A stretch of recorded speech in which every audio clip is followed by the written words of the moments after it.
Hello, beautiful people. I hope you are well. So welcome to this video, which is a breakdown of the 21-day sadhana for stability, willpower, and detoxification. So I shared this 21-day practice for the first time yesterday, and today I wanted to just giving you a little bit of time to allow that practice to settle into your energy system, and then take this time to break it down and let you know a little bit about why I chose the practices and also why the practices are so significant, particularly at this time. Now, first of all, I want to apologize for being really late to do this video.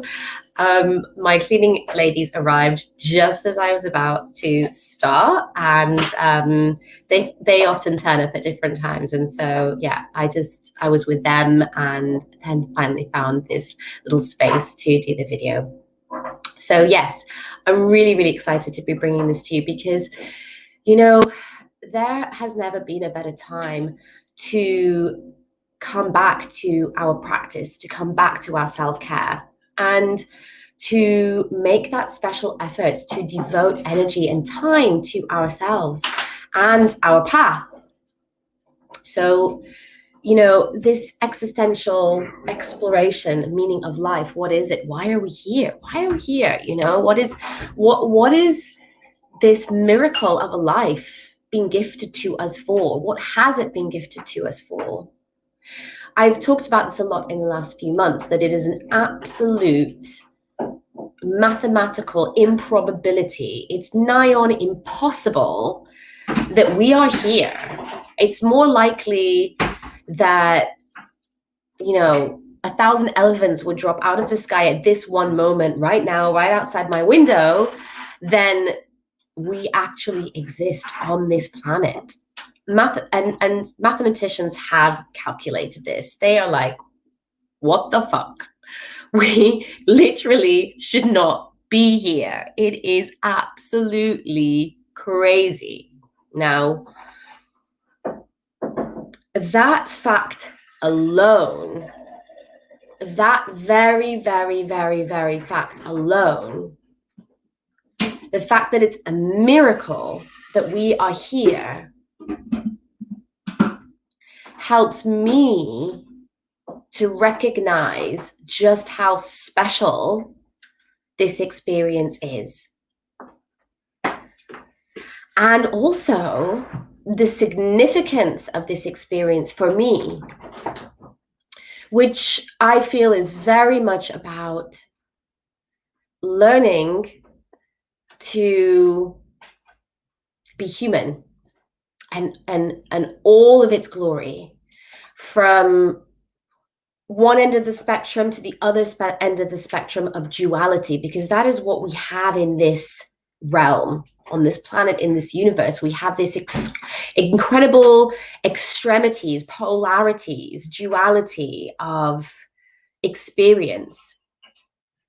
And if anything, we are here to experience being human, to enjoy being human, to really understand we have these amazing bodies that have been created by the most incredible chemical reactions. DNA, if you study DNA in itself, you will be blown away just by what DNA is and how the codes embedded within the DNA can literally create anything. I mean, we create life within us as human beings, and we reproduce. We carry forth life. We are able to miraculously heal ourselves. We are able to regenerate ourselves using our thought. And this is the key, is that through our intention, through our consciousness, we can literally activate our experience. We can activate this body. We can shift our energy. We can shift the way that we perceive the world, our actions and our behaviors, and how those impact on other people. We can literally completely create our reality utilizing our thoughts, utilizing our consciousness. And so it is an absolute privilege to be here, to be enjoying this miracle that has been gifted to us to enjoy.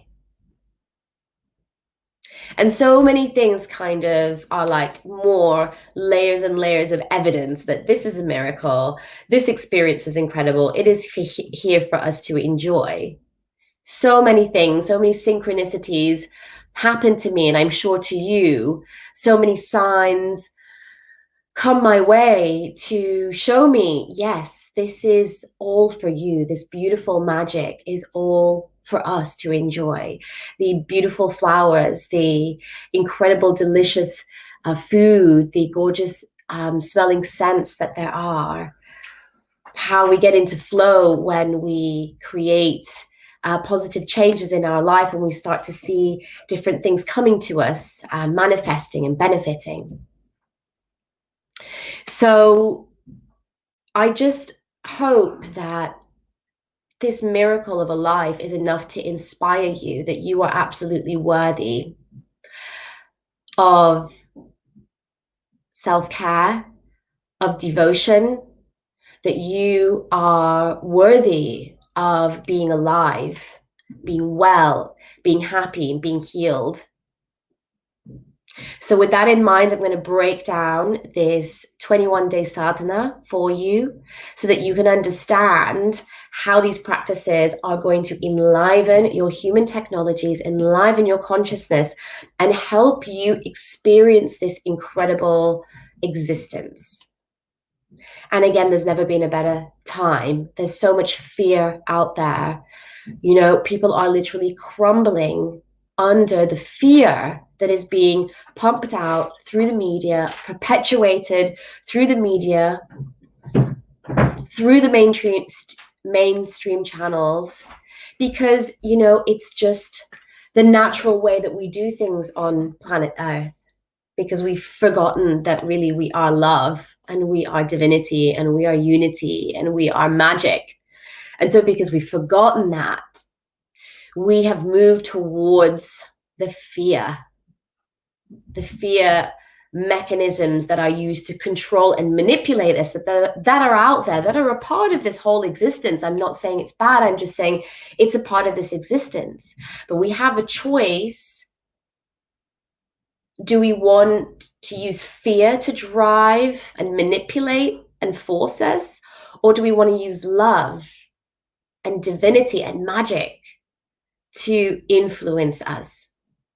This is my invitation to you, to create that stability within yourself, to create that willpower within yourself, to be the master of your world and decide for yourself, minute after minute, to stabilize into your place. So the practice starts with a very, very, very mini ritual. So I have here with me a little thali with all of the beautiful different elements that I had on it yesterday. So I have some water and I have some incense burning. I also have a candle and some beautiful flowers. Now, I think I explained a little bit on the video. This morning ritual is, for me, it's one of my favorite things to do in the morning. It actually is my favorite thing to do in the morning because I absolutely just I love reminding myself of the magic that exists in the world and all of the elements that create our physical reality. So when we do that, when we really honor these elements and we bring them into our consciousness, we bring them into our space, what we are saying is, I recognize that I am a creator in my world, and I recognize that these elements, the earth, the air, the water, the ether, And oh, I'm missing one: the earth, the air, the water, the ether, and the fire. I'm gonna forget the fire. I am fire. But the elements, these are the elements that create our reality. And they also help us to transmute energy. So when we shift energy from one state into another, from an old dense energy that's trapped in the body, we want to shift that into a new vibrant energy and get it moving and into another part of the system. We want to shift it from one state to another. It's through one of the elements that we do that. It's through actually transmuting and alchemizing that energy into a different form of energy. We bring in the breath, which brings in more energy into that old dense energy, and we upgrade that energy. So energy can't be lost, really. It just gets transformed from one form into the other. So, we have this trapped energy in the system from adverse experiences that we've had, traumatic experiences that we've had, emotions that have been stuck in the body that have just been on a loop and that haven't been very helpful. These energies are at a lower vibration, and they're often bound into physical toxins in the body as well. And so when we bring in the breath, when we ignite our inner fire of our solar plexus, when we eat high vibrational foods and essential oils made from flowers and made from plants, we are injecting this high vibrational energy into our system, and it's helping to shift that energy from one state into another. And it helps us to spontaneously unburden, to really radically shift energy that's really trapped in the system and that's really keeping us anchored into a lower vibrational frequency, that's keeping us anchored into that fear state. So working with these elements in different ways are so important. Sometimes we do fire ceremonies, sometimes we do specific ceremonies where we perform specific actions with these elements. But if you just do the most simplest of rituals, where you light a candle, you light some incense, you pour some water, and you have some flowers there, and you just honor these elements, offer them up to the divine, even saying to the divine, to this beautiful existence, to this beautiful life, I honor you and I offer you these elements, and I take my place as the creator. Even without those words, even just with the intention is enough for the universe to know that you are taking your place as a creator in this world. So that's just a little bit about this ritual, why I absolutely love doing it. So moving now on to the physical practices. Okay. So right at the beginning of the practice, I spent some time really dropping us into a state of just openness, of stillness, and of silence. So right at the beginning of any practice, we always have that state of silence. It's really important for us to sort of tune into the unified field of consciousness, and to tune into just really that center still point that is us, that is there, to really just tap into that well and that pool of silence, that stillness, the Shiva point. Because it's from this that all of energy arises. It's from this place of real stillness that everything, all of our energy arises. So it's really important to cultivate and practice being able to sit in silence just for a little bit of time. So the next part of the practice was taking us into a meditation to meet our inner world, to meet the parts of our mind and body. Now, the parts of our mind and body, I've got lots and lots of videos on this that you can check out on my YouTube channel, in the consciousness section, nature of the mind and nature of consciousness. So please go and check those out. But the parts of our mind and body are basically the parts of our mind that are helping to guide and support and protect us. It's really important. We kind of have gotten out of the habit, because again, we've forgotten our true nature, and we've gotten out of the habit of engaging with our mind and body in a really, really helpful way. Okay, in a way that's befriending our inner world, in a way that's helpful. And so when we go down into this space, we drop down and we meet those parts of us, it just allows us to create this beautiful dialogue in a way, and practice this dialogue, and really cultivate a new way of us dialoguing with our inner world that is helpful and that is very connected from a place of self energy. So we're connecting our self and soul energy to our mind and body. So that is the way that we engage with each other, from that center of our soul energy.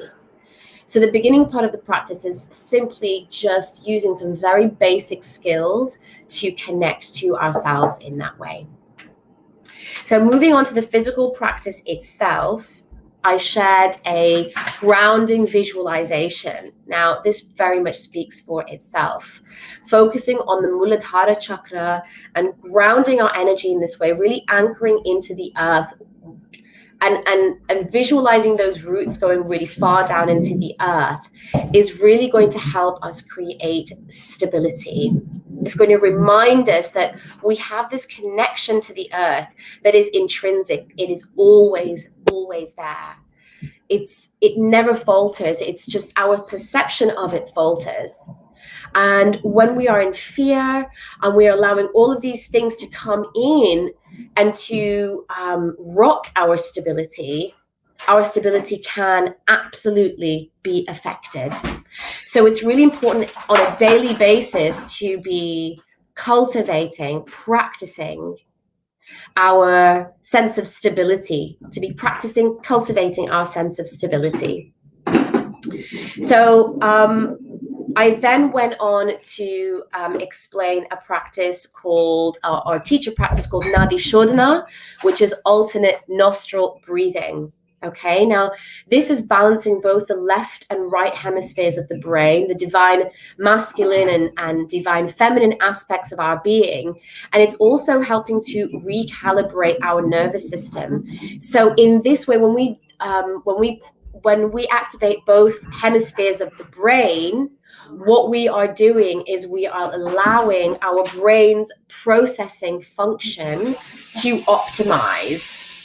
Okay, we're allowing our brain to do its processing function, to help us sort through our emotions, our memories, to help us process a trauma that we've had in the past that is just there, backlogged. It's so important that our brain health, that we really look after our brain health, and we understand that the brain is always processing. And in just balancing the left and right hemispheres alone, we are doing so much for our polyvagal nervous system, for our central nervous system, for our peripheral nervous system. It's literally helping us process trauma. Okay, so moving on to the Agnisar practice with the inhale, hold, pump, navel pumping, and then the exhale, hold, and the navel pumping. Now, that practice is particularly focusing on the solar plexus, okay? As is the next practice I did after that, Agya Awakening, with the hands at the third eye and pumping at the navel. So any navel pumping is going to cleanse the energies that are being stored at the solar plexus. So this is the day-to-day stress, anxiety, worry, the stuff that we are picking up on a daily basis. Okay, that stuff, we've got to just release it. You know, it's really important to release it, because it's building up on a day-to-day basis, and if it's not dealt with regularly, it's going to drop further down into the system and it's going to consolidate. So the navel pumping is a very simple technology that releases this energy very quickly, processes this energy. But it's also the place of our internal sun. This is where we charge up our chi, our prana. And when we charge up this chi and prana, it gives us this energy for the rest of the day. And it really, really helps us to show up to ourselves, to be determined, to be motivated, and to have the willpower to carry on. When we work on our solar plexus, we are cultivating such a strong center. We are cultivating our deserving power, our commitment, our staying power. So it is absolutely like a part of my top 3 practices to do every day is to do some sort of navel pumping. So bringing the breath in and holding the breath, so that retention of the breath is so stabilizing for the nervous system, and just regulating the breath as the breath comes in is held, and then we bring the breath out of the body through the nose in itself is so stabilizing for the nervous system. It also helps to really ground us and to help us enliven our consciousness. And with the second practice, the second navel pumping practice, Agya Awakening, with the palms, as we practice breath of fire, what we're doing is we're allowing this channel, the Sushumna Nadi, to really open and expand. So there is fluid and light traveling up and down here. The chakras are along the system, but this is where our energy, our kundalini, travels up and down. And that in itself is activating the energy, and it's drawing from this infinite pool of energy more and more and more energy into our system, enlivening us and empowering us. So this is going to make us super, super strong, super alert. This is how we channel an abundance of energy into the system that helps our system become less reliant on food and water. We can switch our body's energy supply to this Kundalini energy, to this infinite pool of energy, so that we're not draining our physical resources. This body has a time limit, right? And the more we drain the physical resources of this body, the more this body has free radical damage and starts to break down. But when we bring in this alternative source of fuel constantly into our body, we are helping ourselves live longer. We are helping our cells live longer, regenerate more easily, because it's not just relying on the limited amount of nutrition and energy coming in from that food. And let's face it, a lot of our food, it's not as energetic as it used to be, especially when it's full of pesticides, especially when it's been through a lot of processing. It's arrived here, probably been weeks, it's been days since it was harvested. We are missing so much energy and so many nutrients from our food that we absolutely need to utilize the Kundalini energy to enliven our system. Okay, so we're also enlivening the third eye here, which is, again, a very important energy center. It's the seat of our intuition, and it just helps us to connect at a deeper level to ourself, to our soul energy, and to the universe. Okay, so I pretty much left the practice there. And what I recommended that you do is that you do some movement. So you can create some circles with a torso, flexing and curving the spine. You can even do some spinal flexes. And what I'm going to do tomorrow is I'm going to share a little video with you with some additional movement practices that you can use as an add-on to the 21-day sadhana. You can also do a vinyasa flow or some asana, whatever you're used to. Even put on some music and dance around and just get that energy moving throughout your body. When we do a breathwork and Kriya set, what we're doing is bringing in an abundance of energy into the system. And what we need to do then is distribute that energy all around the body, all around the auric fields, all around the energy system to where it's needed. Okay, to where it's needed. So we bring that energy in and then we send it and distribute it around with movement, with asana, with vinyasa. This is the fundamental of the holistic technologies of yoga. of some of the holistic technologies of yoga. We haven't worked with all of them in this practice. We've just been working with some of them. Okay. So I hope that that breakdown has been sufficient to help you understand this practice, why I'm sharing this practice, and why the practices are significant.